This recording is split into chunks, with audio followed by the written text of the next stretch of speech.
Hey, beautiful family. It's a new dawn and a new chapter here. A warm welcome back to the channel. Celeb Plug 101.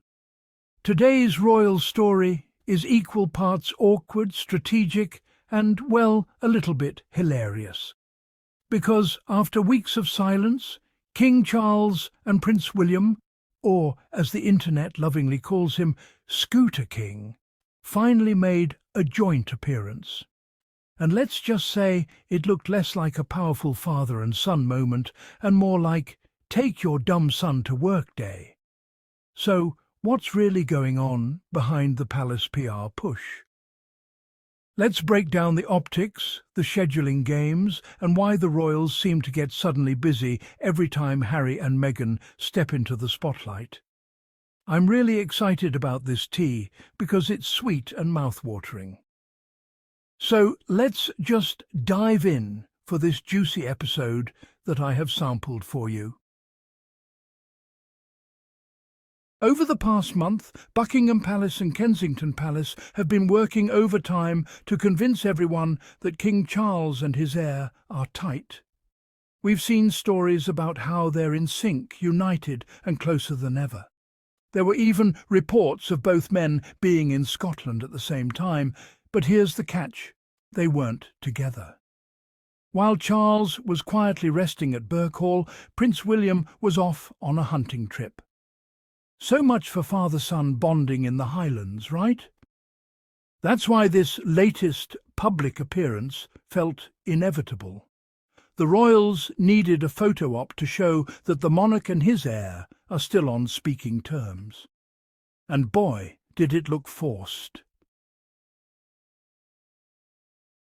Last night, Charles and William attended a pre-COP30 event at the Natural History Museum in London. The event focused on climate action and featured representatives from the Brazilian government, since COP30 will be held in Belém, Brazil next year. Here's where it gets interesting.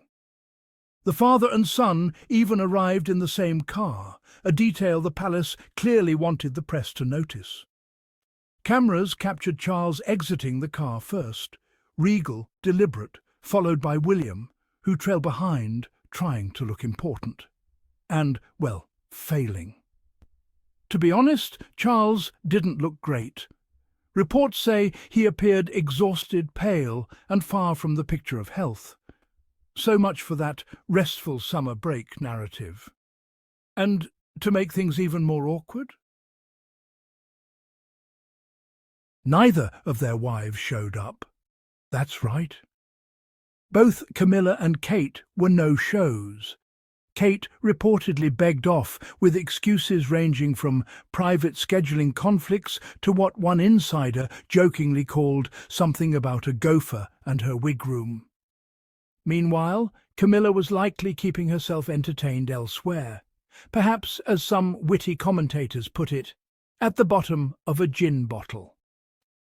So Charles and William stood alone at the event, two royal men looking vaguely uncomfortable, trying to generate chemistry for the cameras while pretending the Sussexes weren't about to dominate headlines across the Atlantic. Because, of course, this joint appearance wasn't just about climate change, it was about timing. Once again, the left behinds, as some royal watchers jokingly call the working royals, scrambled to fill their calendars right before Prince Harry and Meghan Markle's scheduled public event on Thursday. It's becoming a pattern. Whenever the Sussexes are set to appear, the other royals suddenly pop up at a charity visit, a ribbon cutting, or in this case, an eco-friendly gala. It's PR choreography, pure and simple. But as always, the execution feels a little off. Charles looks weary, William looks lost, and the optics of togetherness end up looking more like damage control. Now, let's talk about the upcoming COP30 conference in Brazil, because this is where the plot thickens. William's team at Kensington Palace announced that his Earthshot Prize ceremony will take place on November 5th in Rio de Janeiro, and COP30 officially begins on November 10th in Belém. They even confirmed that William will be in Rio from November 3rd to 5th. So here's the big question. What is Scooter King going to do for those 5 days in between? Kensington Palace insists that William plans to attend COP30, but royal watchers are sceptical. Will he really make the trip to Belém, or will he quietly fly back home once the photo ops are done? Because if history tells us anything, William's follow-through on climate commitments tends to fade once the cameras stop flashing. So, to sum it up, we've got a father and son who rarely spend real time together, a palace PR machine desperate to project unity, and a carefully timed event meant to distract from Harry and Meghan's rising global relevance. But the optics don't lie. Charles looks drained.